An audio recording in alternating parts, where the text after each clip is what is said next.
Pagkain ng tama upang maging malusog.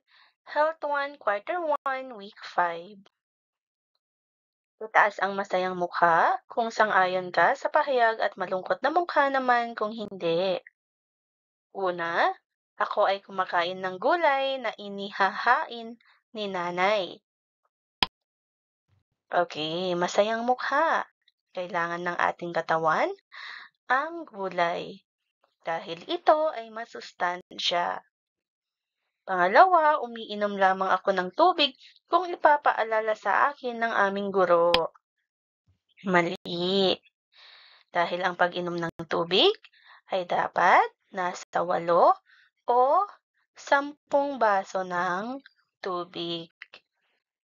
Pangatlo, ang pagkain ng di gaanong masustansya ay nagbibigay ng sakit o kaya sobrang timbang kaya naman mahalaga para sa akin ang pagpili ng pagkain kakainin ko. Tama.